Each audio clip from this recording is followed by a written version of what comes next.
Urgent, urgent, le président Patrice Talon vient encore d'humilier le président Tiani. Les amis, je viens d'avoir une information qui va empêcher le président Tiani de dormir pendant toute sa vie. Vous savez que les gens ont mis en place toute une stratégie pour saboter, présenter le président Patrice Talon comme un collaborateur de la France. Et pendant que les gens sont en train de vouloir l'humilier, il y a une bombe qui se prépare. Quelque chose de... Je viens de l'apprendre, je viens de regarder, je suis étonné. D'abord, le président Obasanjo écrit la préface, le livre officiel sur la vie, le bilan, la stratégie, les hommes cachés du président Patrice Talon sort bientôt. Je crois en mars, si je me trompe.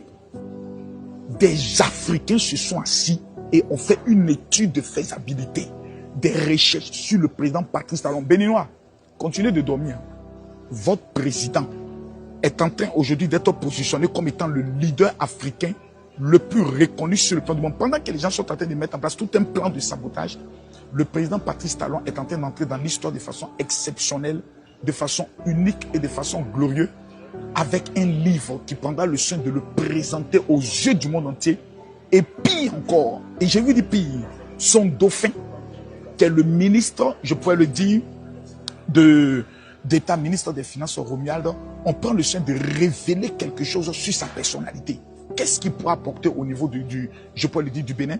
Quels sont les chantiers qui n'ont pas encore été réalisés? Qui va prendre le soin de terminer? Autre, ce livre sera une bombe. Je vous assure que dès que le livre sort, je vous dis en même temps, Tiani va à l'hôpital pour être traité de 27 jours de palu. 27 jours de palu. Parce que les petits mots que j'ai vus qui parlent du président Patrice Talon, mesdames, mesdemoiselles et messieurs, j'ai peur. Ce livre, dès qu'il sort, on va lancer ce qu'on appelle Opération Sold Out pour montrer au président Patrice Talon qu'on ne va pas le célébrer après sa mort, mais c'est de son vivant qu'on prendra le soin de le célébrer. Quelqu'un n'a qu'à discuter. Je vous présente en exclusivité la couverture même du livre dans cette vidéo. Ça sera exceptionnel, ça sera fort, ça sera puissant. J'ai l'insigne honneur de la voix de mes... J'ai feuilleté. C'est pas... Vous voyez, je prends un exemple. Ça, c'est le livre qui est sorti. Un des livres qui est sorti. L'Afrique face à la France. Ce livre. Mais je tiens dans mes mains la bombe. Tiani, quelqu'un a déjà écrit un livre sur toi? Merci, président Patrice Talon. Éloge d'une gouvernance vertueuse. Préface Olusegun Obasanjo, ancien président de la Fédération du Nigeria. Écrit par Adrien Poussou. Quelqu'un n'a qu'à discuter. Quand le livre sort, je reviens encore. On va les traquer jusqu'à dans les derniers retranchements. Tigri, quelqu'un a déjà écrit un livre sur toi? Tu vas lire ce livre-là, tu vas te mettre à genoux à 4 pattes pour venir demander pardon. À bon entendeur, salut. Les amis, est-ce que vous savez pourquoi le président du Niger est allé en Algérie? Tiani. Tiani est en train de pleurer actuellement parce que son chef d'état-major particulier vient de faire une déclaration de guerre à la France. Ce petit voyou, nous voyons qu'actuellement c'est gâté que la France est en train de prendre des mesures pour l'allumer comme les États-Unis ont allumé au Venezuela. Il court auprès de l'Algérie pour dire les gars, comment on peut faire? Est-ce qu'on peut signer un accord de coopération entre nous pour que si la France essaie de tomber sur nous, vous puissiez me défendre? C'est tout. Il n'y a pas autre chose. Donc pour cela, il est obligé de trahir le Mali pour aller signer ces nouveaux accords avec ses nouveaux amis de l'Algérie. Mais c'est poteau. Ces jours sont comptés. Retenez, les jours de Tiani sont comptés. Vous savez pourquoi? Parce qu'il a échoué sur le plan sécuritaire, échoué sur le plan économique, échoué sur le plan diplomatique. Qu'il montre qu'il descend sans intervention de la France. Son propre peuple est à deux doigts de le chasser. Il n'y a pas pitié dedans. Merci. On apprend actuellement qu'il existe une crise entre le Niger et le Bénin. Une crise d'où on assiste à pratiquement une rupture diplomatique. Le Bénin a décidé de fermer son ambassade qui est au niveau du Niger. Le Niger aussi, je crois, avait expulsé le premier conseiller de l'ambassade du Bénin au niveau du Niger. Mais quand vous voyez toutes ces situations, il y a quelque chose qui fait un peu rire.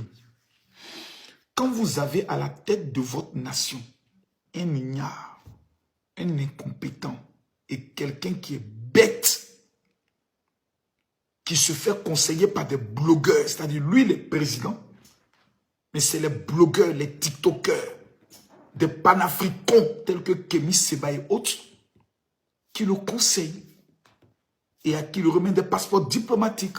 Le président du Niger est une catastrophe et est une malédiction pour l'Afrique.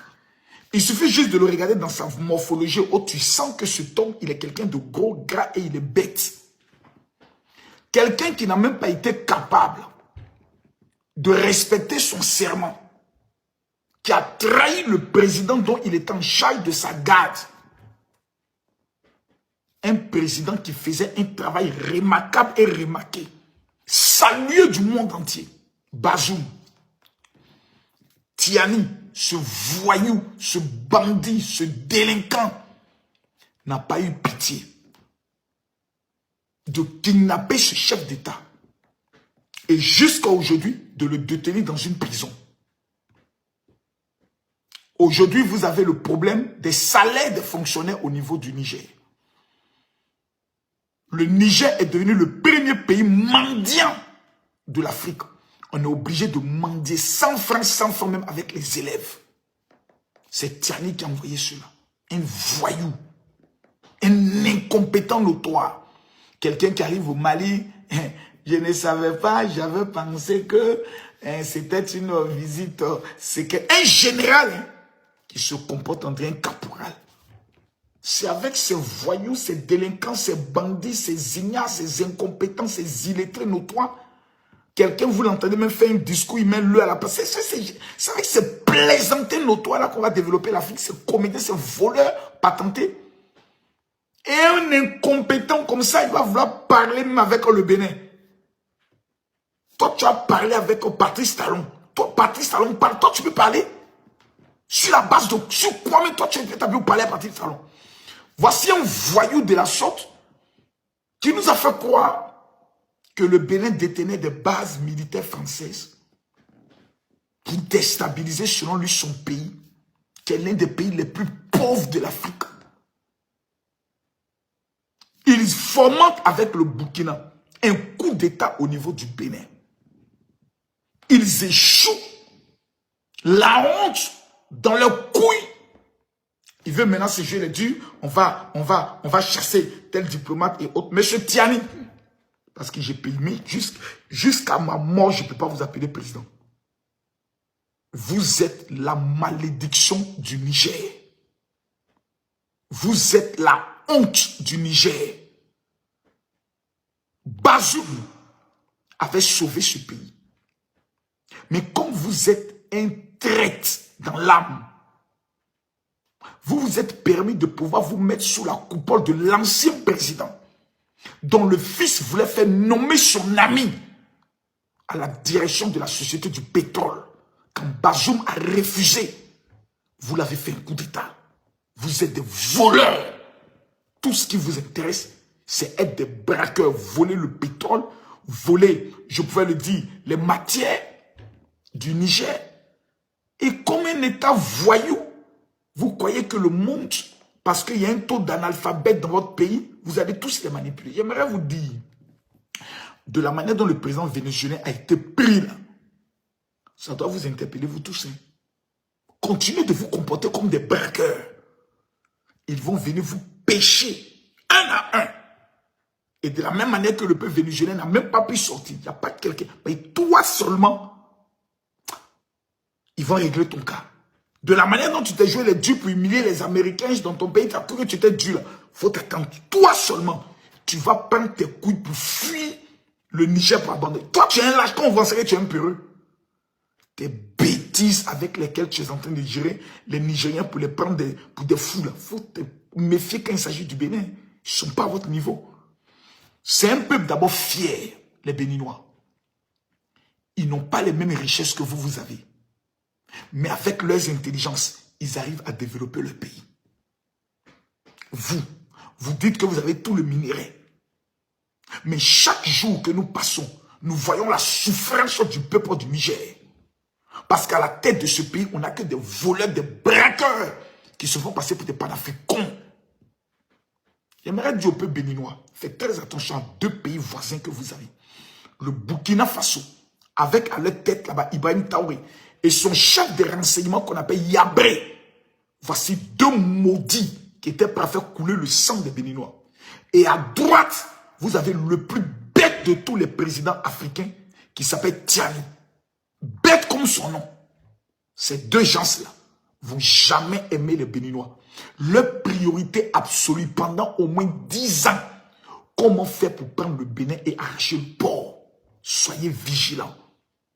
Un maudit restera toujours un maudit. À bon entendeur, salut.